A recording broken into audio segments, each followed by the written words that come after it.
Greetings, welcome back. Yesterday I did an unboxing video. I was really surprised to get from my publicist friend Tim Plumley at Universal Music. He sent me a few things. I write some of these things up for Stereophile. Sometimes they go elsewhere.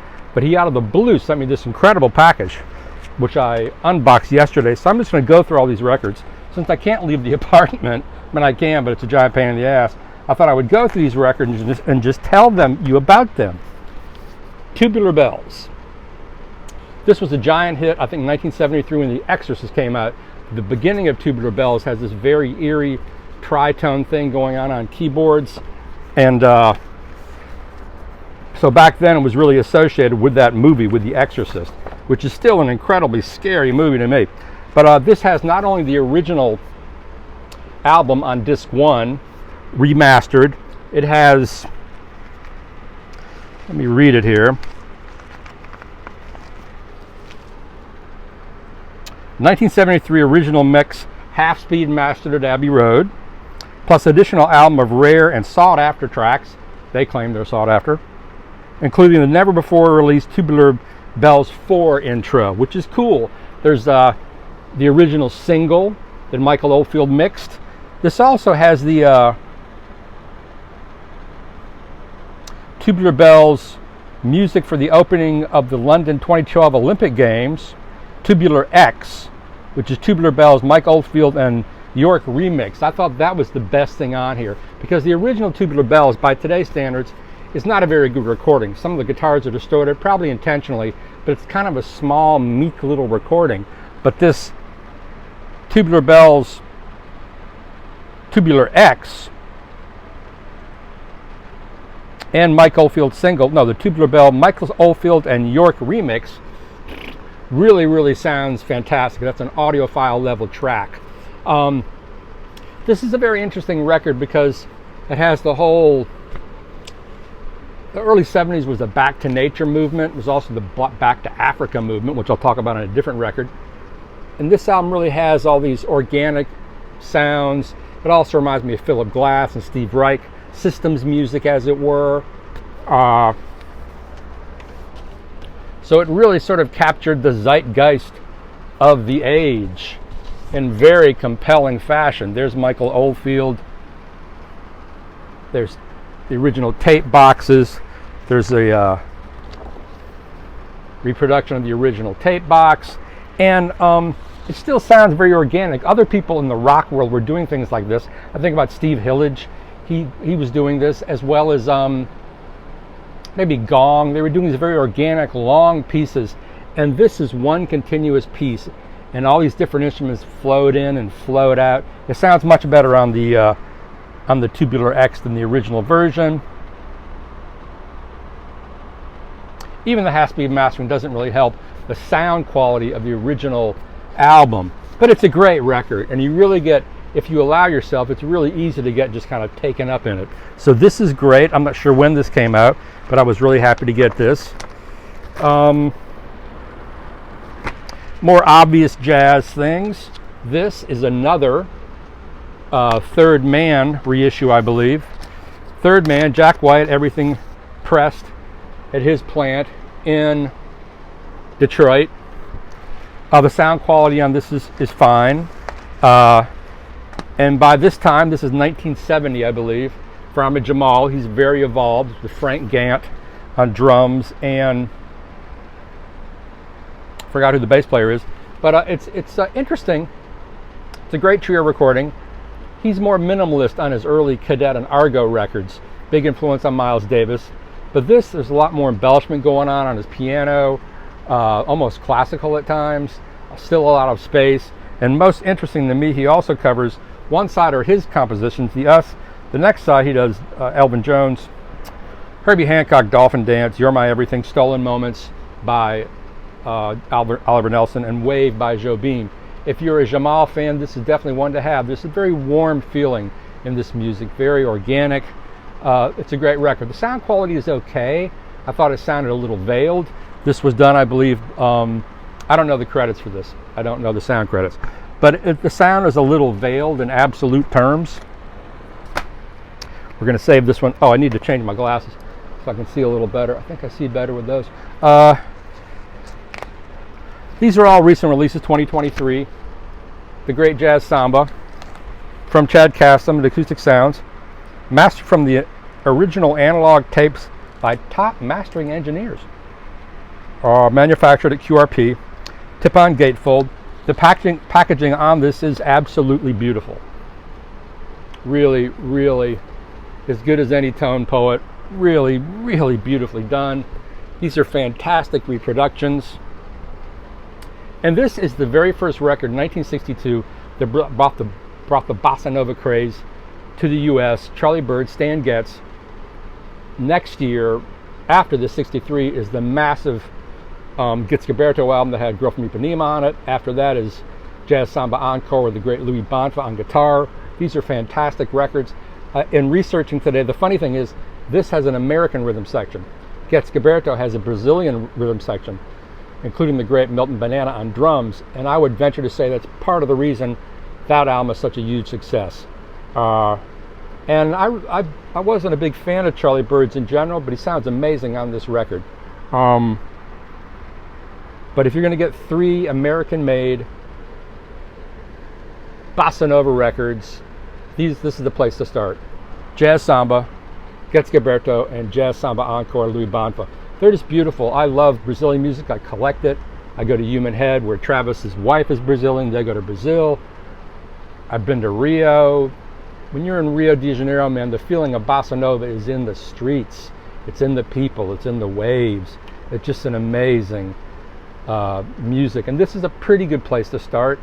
And it also reminds us of the incredible beauty of Stan Getz, one of the great jazz musicians who is kind of forgotten now. I mean, real fans aren't forgotten, but he made so many great records in the swing era. Then I think about Didn't We? All the records he did on Verve, Sweet Rain, Captain Marvel on Columbia, an incredible tenor player with a very sweet and warm sound, but also phenomenal technique. One of the great jazz saxophonists who was sort of not held in that high regard anymore, or just noticed. They haven't really, they reissued Getz a Go-Go a while back. And they also did Getz at the Village Gate a while back. I interviewed Steve Kuhn, the piano player, for that in a piece on Downbeat. You know, Coltrane was a big fan of Getz because he has such a beautiful velvet tone. But this is a great record, a really good place to start, if you're going to start with Stan Getz even. Because he had a willowy, incredible flow in his playing, really beautiful player. I don't think I need to say much about this record. This is one of the great records in jazz, one of the must-have records in jazz. Again, it's an Acoustic Sounds release. Mastered from the original tapes by top mastering engineers. I think it's Kevin Reeves who did this, as well as the other one from Acoustic Sounds. But probably not. That would be the verb by request. Wynton Kelly, Wes Montgomery. This is the best sounding of all these records I just got. This is so live and transparent. Half of it's recorded at the Half Note in New York, the other half at Rudy Van Gelder's, and it is so clean and clear and powerful and forward in the best way possible. Like compared to, if this makes the Ahmad Jamal album sound really kind of dull. I mean, sonically speaking, it's strange the vast difference in these recordings. I mean, the Ahmad Jamal was an Impulse record. I don't know why it would sound like that. It just doesn't sound that great. Maybe the original sounds better. I don't know. But if you don't have this record, you need to get this record. They're on fire, Wynton Kelly and Wes Montgomery. Just one of the great, great records in jazz. Gatefold, again, it's a really beautiful record. You know, some of these, like this, all the verbs come in these beautiful polyethylene sleeves. Really, I mean, the best you can get. The Ahmad Jamal on Impulse did not. It came in a kind of a crummy paper sleeve. This, I had never heard. Archie Shepp, Kwanzaa. This was an absolute revelation to me. This is a great, great record. Archie Shepp made a lot of records on Impulse. He left Impulse and went to BYG Actuel, where actually those are all bootlegs that got released and nobody got any money. Then he went back to Impulse. Some of his Impulse records leave me a little cold. I don't mean like Fort for Train is great. He did a record with Marion Brown, I believe, that's great. But some of them, they're just when he's trying to be funky, and some of them just aren't working. But this record, oh my God, this is an epic. It's funky throughout. Bernard Purdie's on the first track, and everything else has to live up to Bernard Purdie. There's a track on here with Cedar Walton and Joe Chambers. It is so wild. There are parts in that track called Slow Drag, where it's almost like Joe Chambers came into the future and was listening to Jay Dilla. And then Wilbur Ware is playing bass on this track, Slow Drag. And it is, I mean, Wilbur Ware was never recorded enough, but on that track, he is dancing. He's also playing cross current against Joe Chambers, who's playing cross current against, it's almost like rhythmic modulation, against Cedar Walton. And Cedar Walton has this ongoing ostinato on the left hand, and he's playing over it. It almost sounds like two pianists. It's a phenomenal track, but the whole record, Kwanzaa, is just remarkable. The lineup is remarkable. Leon Thomas, Doris Troy, Jimmy Owens, Woody Shaw on trumpet, Grasham Mercure on trombone, James Spalding on alto saxophone, Cecil Payne, Dave Burrell on one track playing organ. It is so funky. I only know Dave Burrell as a free player, but on this track, the opening track, Back with Bernard Purdie, it is just so funky, but it's also grinding and really pushing it. There's tons of improvisation on this record. Walter Booker on bass, Pretty Purdie. It's called Pretty Purdie, not Bernard Purdie. Beaver Harris plays most of the drums, but after that first track, Back with Purdie, it's almost like three different ensembles, but there's a funky thing happening throughout it. But it's not like boogaloo funk that was popular in the early 70s. It's real funk. It is some funky shit. I mean, that photo almost sums up what this record is like. You know, it's just Archie Shepp coming at you. This is such a revelation to me, because I've never even seen this record. Recorded in 1969, I think released in 74, remixed and transferred to the Village Recorder. Just a great, great record. This is my favorite of all. This is the next to favorite of all these records that I got. They even replicated the original sort of old school, you know, the second era of Impulse labels. I believe it's second, I get confused. But a great record, even though it comes in a paper sleeve. Gabor Szabo, I'm not a big fan. Kind of like sitar guitar. It's live, which I think means Albert Stinson and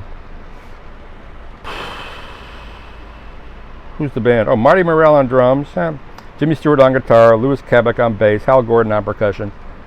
Live at the Jazz Workshop, 1967. It's just, I'm sorry, it's just kind of, you know, some of it has kind of like a Middle Eastern thing going on. It makes you think of Chico Hamilton a little bit. But then it just becomes corny. The beat goes on, the beat goes, a Sonny and Cher tune. I don't know, I wouldn't buy this record. It doesn't do anything for me. If you're a Stone Gabor Szabo fan, I think his records have not aged well. They're very much of their time. Impulse, original label, paper sleeve. Now, drum roll please, manufactured by Third Man Pressing in Detroit, Michigan. 180 audiophile quality vinyl, verb by request, the Rubaiyat of Dorothy Ashby. Oh my God, what an incredible record. You know, I recently did an unboxing. I haven't done the review yet, but I'm going to, of this New Land box set of all her early recordings. And that's great, but it all leads up to this incredible record. Based on the Rubaiyat of Omar Khayyam. She's inspired by this. On this record, she doesn't play harp. She plays the Japanese koto. She sings. Her vocals are wonderful. This is funky spiritual jazz. There is so much happening in this record. So many great solos, great arrangements, great tunes. It has kind of an exotic air. That's what they were going for. It fully works. You know, some of this music could have come out of Iran or something, or India. There are doumbeks going on, all sorts of unusual. There's string arrangements by Richard Evans. All compositions written by Dorothy Ashby, produced by Richard Evans, 1969. It's just, wow. Paper Sleeve came out in Cadet. I would say, if you don't have this record, just buy this record. Of all these records, I would buy this record and the Archie Shepp record, but this is a masterpiece. You know, is Jack White choosing these records of Verb by request? I guess he is, because this is phenomenal. I'd only had this on CD before and didn't really notice it, but this record is both lighthearted and sort of heavy. There's great playing on it. It's wide open.